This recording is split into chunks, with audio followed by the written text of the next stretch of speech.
Welcome back to another in-season edition of the Big Ten Quick Talk podcast. If you have not already subscribed to the channel down below, in today's video, we will be reacting to every single Big Ten game. We will be talking about some more than others, obviously, with pandemonium in Eugene, all sorts of craziness in Pasadena and Champaign, and all of the above in the Big Ten Conference this past weekend. All right, let's dive right in. Okay, so we had 7 games on tap this past weekend. 4 teams were on a bye. Those teams were Nebraska and Indiana, who play each other next week, and then Michigan and Michigan State. All right, so we'll start with the Friday game. Northwestern playing against Maryland. Northwestern wins this one 37-10. Really surprised by this one. I took Maryland and the points. I was given 11.5. Took Maryland. Obviously was very wrong about this game. Maryland is now probably considered one of the worst teams in the Big Ten. I thought that they were bottom half, but now I think they're one of the worst. And maybe Northwestern taking its place there. Northwestern had no momentum coming into this game. They were 2-3. Their only wins were against Eastern Illinois and Miami, Ohio. They lost to Duke. They had lost to Washington. They lost to Indiana, and really didn't seem like they were going to pull out of this one. Maryland, on the other hand, was 3-2 coming into the game.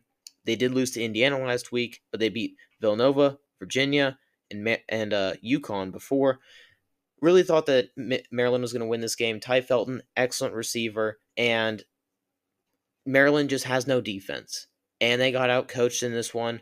I expect Mike Locksley, the head coach for Maryland, to be gone after this season, or probably even in season if things continue the way they're going. He's doing nothing for that team.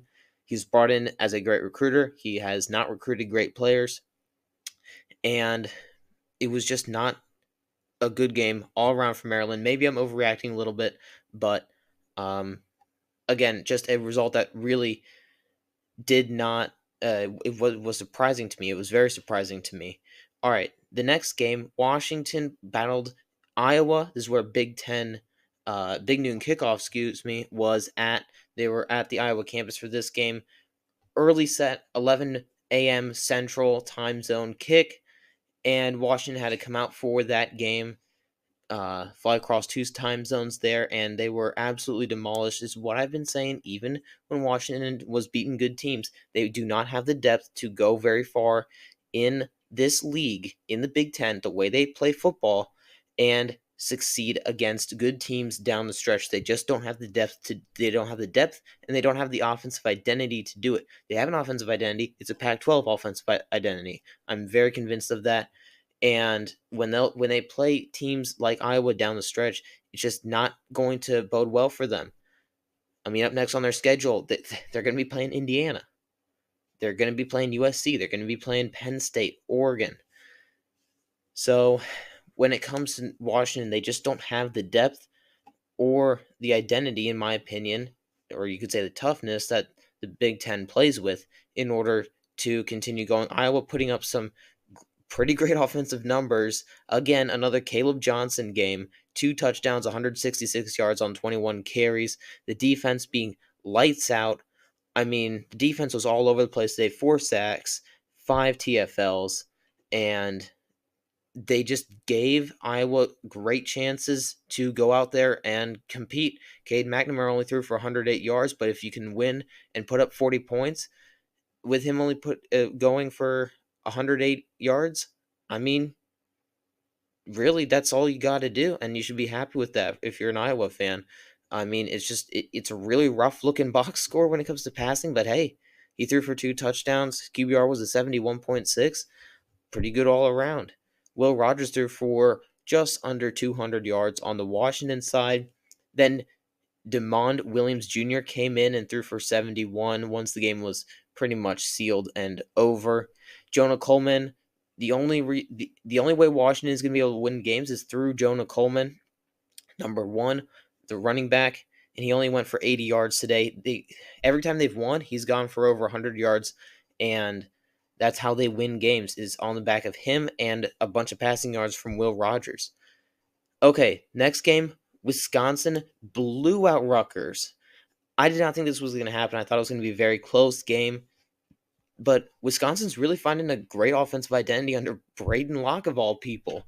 I thought that once Tyler Van Dyke was done, I thought that it was over. I thought that it was.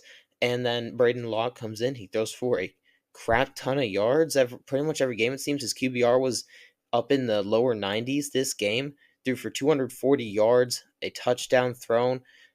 Tyree Walker, after Ches Malusi left the team, very bizarre. I hadn't discussed this before, but very bizarre. He just left the team all of a sudden, one of the team's top running backs. Tyree Walker comes in as the lone guy, gets 25 carries for 200 yards, and the guy was insane. And you got Yakameli, as his backup coming in and spelling him, and he went for 72 yards on 4 carries, along with 45. And that rushing attack is very lethal now that they have found their identity and they're able to do what they want on the rushing side of the ball. Rutgers is a team that is built to come to take an early lead and keep that lead all throughout the 4 quarters. They're not a team that is going to come back from games. We saw that last week with Nebraska, and Nebraska had a 2-score lead on them, much less a 3 or 4 or 5-score lead that Wisconsin had throughout the game. So Rutgers really isn't a team that's built to come back. They don't have the offensive firepower when it comes to receiving and passing. Calic Manis is a pretty good passer, but the way they have him playing, it's really not conducive to what they want to do. They want to run the ball with Kyle Monangai. They want to get themselves in manageable situations, and they want their defense to be lights out. And when their defense doesn't play as good as they want them to, and they get down early, it's pretty much game over because they're not a team that's built to come back from multiple scores. They're just not. I mean, you go back to the Nebraska game last week. They were down 14-0, and they couldn't handle that. So that's my thoughts on the Wisconsin-Rutgers game. All right, so we have, if not for the Oregon Ohio State game, probably the game of the week in the Big Ten in Penn State traveling to USC. I think when people glanced at this game and saw number 4 Penn State going against an unranked USC game, they thought, oh, Penn State, this is in the bag for them. But USC, really, if you're going to power rank them, they're probably a top 25 team by most standards. They have an excellent offense, and their defense has really come along and been playing, pretty well compared to last year. So I thought that this game was going to be pretty close. I took Penn State to win, and I mean, I I was pretty spot on with it. It was a very close game. Penn State did end up winning, and I think a hot take that I have out of this game is that Andy Kotelnicki's offense is more exciting and more fun than Lincoln Riley's offense. And I thought I'd never be saying that. Penn State's offense is so fun to watch on a pure entertainment value, which is what football is, which is what all sports are, entertainment. I mean, it's all it's just so fun to watch. And they employ Tyler Warren like he is Taysom Hill times 100. I mean, the guy played every single position. I'm pretty sure he played defense too. All jokes aside, he's a really good player and should win the Mackey Award for best tight end. I mean, Drew Aller played out of his mind today, besides the 3 interceptions.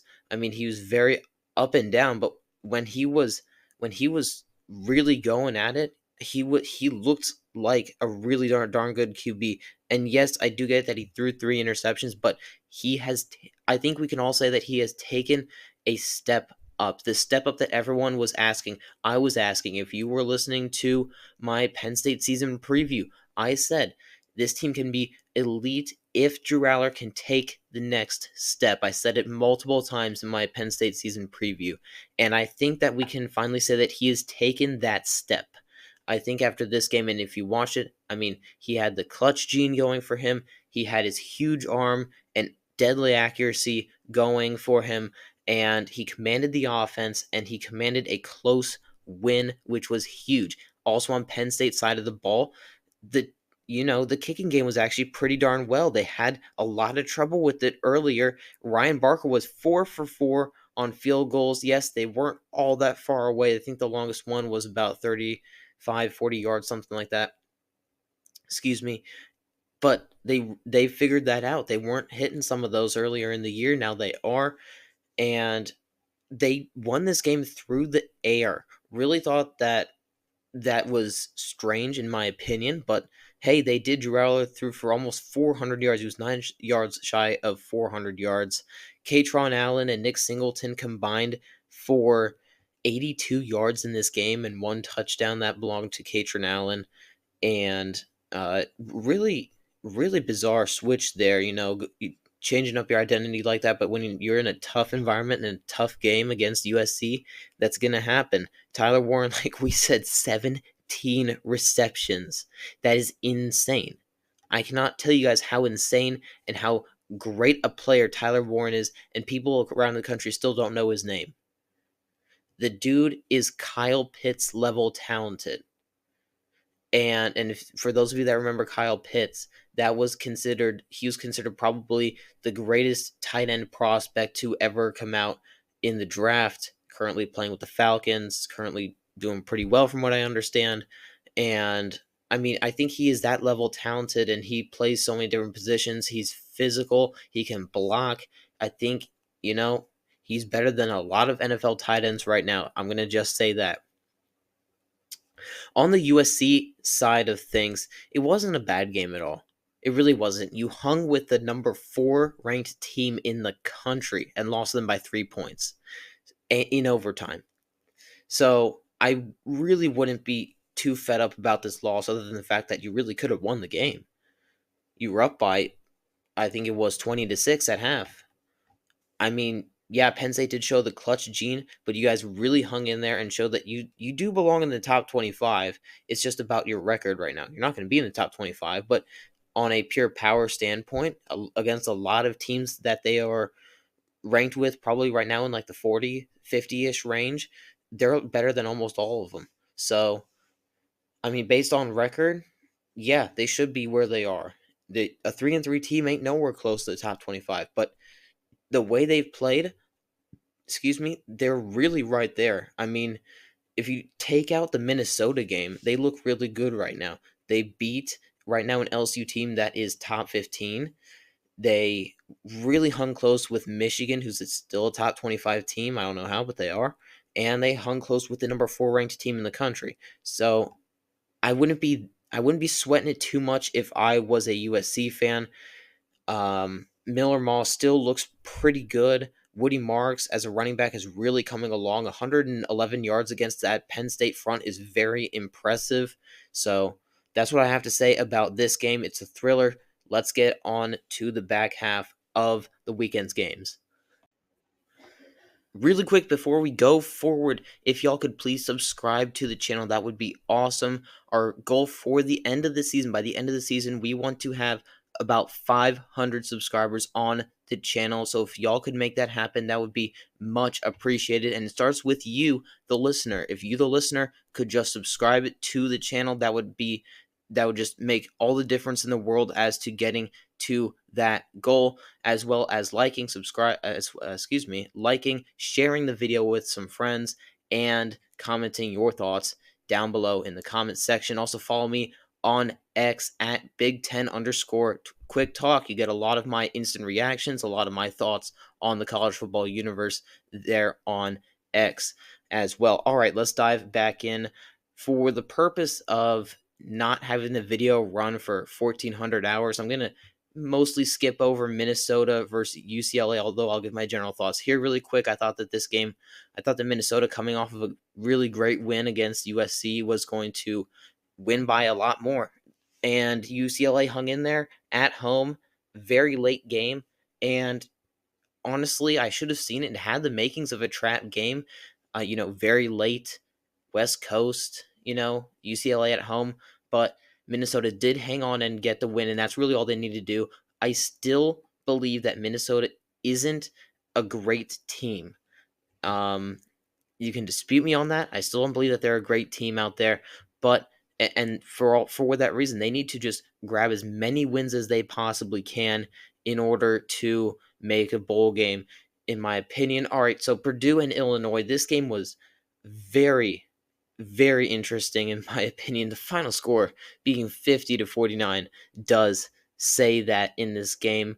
Illinois, I was watching other games, so I don't get the full scope of this game, but Illinois continues their magic run that I thought was not possible. They're now 5-1 and ranked inside the top 20. Illinois in this game was winning by a really decent amount. They were winning at one point 27-3, and then Purdue came all the way back, scoring a ton of unanswered points. Even going into the fourth quarter, though, Illinois was up by 2 scores, and then Purdue just kept battling back and back and back all the way till overtime. They couldn't settle it in regular time. They had to go to overtime, and Purdue tried to go for the win. The 2-point attempt uh, did failed, but really good on Purdue for not laying down. And what I will say is that this upcoming week for Purdue, I think, is a trap game against the when it's a Friday night game. Oregon has to come off of a high, and probably they have to, you know, come off of their hangover and play a Purdue team that is not a shove over. It's not a pushover. And firing their offensive coordinator must have helped them because they scored 49 points. That's pretty damn good. And their new quarterback that they got here, um, Brown, his name, Ryan Brown, the QB, he was really, really good in this game. Threw for damn near 300 yards, took only 1 sack, threw 3 touchdowns, 0 interceptions. That's what kept them in the game. And he led the team in rushing as well with 118 yards receiving. I mean, Purdue definitely one of the bottom half teams in the Big Ten, but definitely not a pushover. This league has gotten a lot more deep in the conference. Purdue's not a bad team. They're not a horrible team.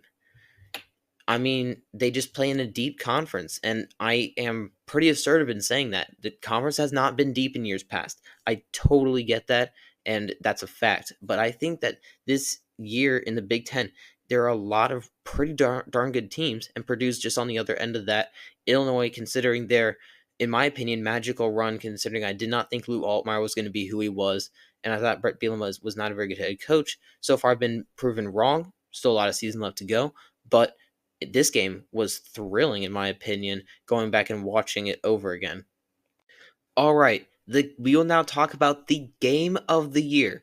Ohio State, the second ranked team in the country, went into Eugene, Oregon, the number 3 ranked Ducks, and played probably one of the most exciting games of the regular season thus far, and probably will be the game of the year, in my opinion. It's the game of the year so far, and it probably will be by the end of the season. This game involved 2 of the top 3 ranked teams. We already said that, but just in this game in general, just my general thoughts were that this game such a back and forth game. I mean, Ohio State goes out and scores 7-0. Oregon comes right back. Oregon was toe to toe with every blow that Ohio State gave. When there was a haymaker punch by Ohio State, Oregon came back with a right hook. I mean, it was just blow for blow. They were standing toe to toe with each other, and I mean, it came down to the last couple plays in the game, a couple key stops, and a couple key um, stalling out drives on the defense side of the ball, especially late in the game. Late in the game, Oregon held Ohio State in the red zone to a field goal. In games like this, that is at this point the same thing as a fourth down stop. It really is. When you're going blow for blow with another team right on your caliber, holding a team to a field goal late in the game, especially as close as it was the game changer, in my opinion. And, late in the game, Ohio State almost had that moment. If they could have gone down and scored, we would be talking about this moment a lot too, when they forced Oregon into a field goal from inside their own 5. Because, I mean, it was just such a crazy ball game. It's really hard to know where to get started, but I guess we did right there. Will Howard threw for 300 some yards, 326 yards to be exact. Threw for 2 touchdowns. Only took 1 sack in the game. On the rushing side of the ball, you'd think that they would have done a little bit better. Oregon Oregon's front is not as great as other fronts in the Big Ten. Ohio State's front, for example. So, and Oregon's defense in general isn't as good as other defenses in the Big Ten. Probably along the level of Iowa, maybe a little bit better. Um, but their front seven is the weak end, I would say. The secondary is more the strong suit of the defense, and that showed at times. But against all other worldly guys like Jeremiah Smith, Emeka Ibuka, G. Scott Jr. I don't think we can put him in there. I just threw that name out. But against these other worldly guys on Ohio State's roster, it's really hard uh, to compete and play against them and to cover them. So it was a crazy game. Oregon stood their ground on defense, and their front seven proved to be better than I expected. Travion Henderson, yes, he did go for 87 yards, but a lot of that was on one play. He had one play where he went 53 yards, and past that, he was bottled up the rest of the game. Quinshon Judkins didn't get anything going, and he had more carries than Travion Henderson. He had 11. He only went for 23 yards. He was going at an average of 2.1 yards per pop. So that has to change for Ohio State. They have to be able to punish people on the ground for them to win, and that's why they did not win in this game. On the Oregon side of the ball, Dillon Gabriel came out and balled. He balled out 23 completions, 340 yards, 2 touchdowns. And you know what the key stat is here? He has taken 0 sacks. He has taken 0 sacks for the past 4 weeks. That's how dominant Oregon's offensive line has been. And they have not been playing pushovers either. They just played Ohio State here. They played Michigan State, UCLA. They're not pushovers. They're bad, but they're not pushovers. They've been protecting Dillon Gabriel. That is the bottom line in this game. Jordan James rushed how Travion Henderson and Quinshon Judkins should have rushed. He ran for 115 yards, long of 25, so you can tell he was getting yards the dirty way. He was getting yards, 3 yards in a cloud of dust type of person. He went for 5. He averaged 5 yards per pop. And, you really never know who's going to come out and ball on the Oregon receiving end. It could be Evan Stewart. It could be Tez Johnson. It could be Trayshawn Holden. Trayshawn Holden ended up spitting on a player, so he was ejected. So it wasn't going to be him this game. And Evan Stewart, the game plan was for him. 8 targets, had 7 receptions, went for 150 yards, averaged 21 yards per catch, and scored a touchdown. Trayshawn Holden was not bad in this game either. Went for 75 yards and a touchdown off of 10 targets and 7 receptions. This game was crazy. This game was incredibly fun to watch, and I hope you guys enjoyed it as much as I did. I think Oregon should be the number 1 team in America. I don't think a lot of people would disagree with me on that, but apparently some people think Texas is better. I certainly don't think so, and I will see you guys in the next one. We have a lot in store for this next upcoming week on the channel. I hope you guys really stick with us here through the season and into the off season. I love covering this sport so much, and especially games like Ohio State and Oregon. I cover every single Big Ten team, and I hope you guys liked the video. Thank you for your time, and I will see you guys in the next one.